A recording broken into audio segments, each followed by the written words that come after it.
Section 24. Vaisampayana said, after they had departed, Yudhisthira, the virtuous son of Kunti, unwavering in his promises, addressed all his brothers, saying, we shall have to dwell in the solitary forest for these 12 years.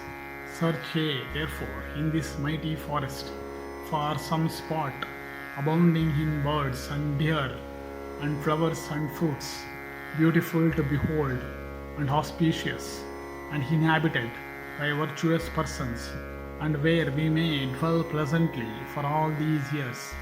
Thus addressed by Yudhisthira, Dhananjaya replied unto the son of Dharma, after reverencing the illustrious king as if he were his spiritual preceptor. And Arjuna said, thou hast respectfully waited upon all the great and old rishis. There is nothing unknown to thee in the world of men. And O bull of the Bharata race, thou hast always waited with reverence upon Brahmanas, including Dvaipayana and other, and Narada of great ascetic merit, who with senses under complete control ever goeth to the gates of all the world, from the world of the gods unto that of Brahma, including that of Gandharvas and Apsaras. And thou knowest without doubt the opinions of the Brahmanas, and O king, their prowess also, and O monarch, thou knowest what is calculated to us good, and O great king, we will live wherever thou likest.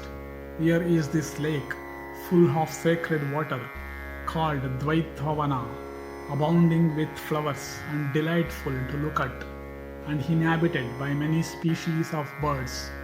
If, O king, it pleaseth thee here, should we like to dwell these 12 years?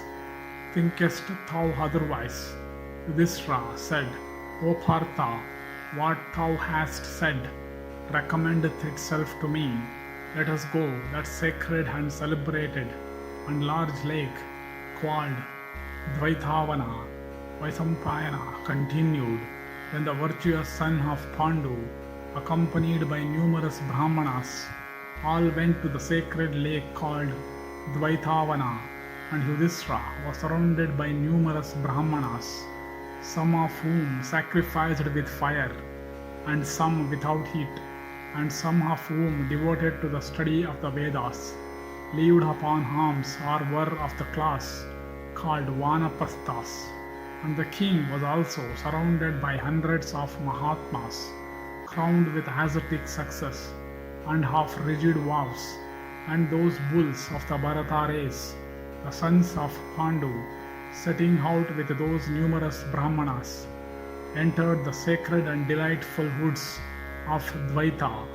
And the king saw that mighty forest covered on the close of summer with salas, and palms, and mangoes, and mandukas, and nipas, and kadambas, and sarijas, and arjunas, and karnikas, many of them covered with flowers, and flocks of peacocks, and datyuhas, and chakoras, and varhins, and kokilas, seated on the tops of the tallest trees of that forest, were pouring forth their mellifluous notes.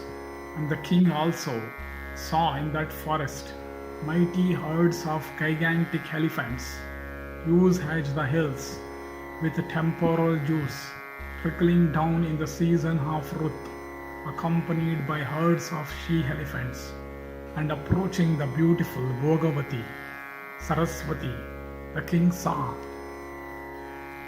many ascetics crowned with success in habitations in that forest, and virtuous men of sanctified souls, clad in barks of trees, and bearing mated locks on their heads, and descending from their cars. The king, that foremost of virtuous men, with his brothers and followers, entered that forest. Like Indra of immeasurable energy entering heaven, and crowds of charanas and siddhas, desirous of beholding the monarch, devoted to truth, came towards him, and the dwellers of that forest stood surrounding that lion among kings, possessed of great intelligence, and saluting all the siddhas, and saluted by them in return as a king or a god should be. That foremost of virtuous men entered the forest with joined hands, accompanied by all those foremost of regenerate ones.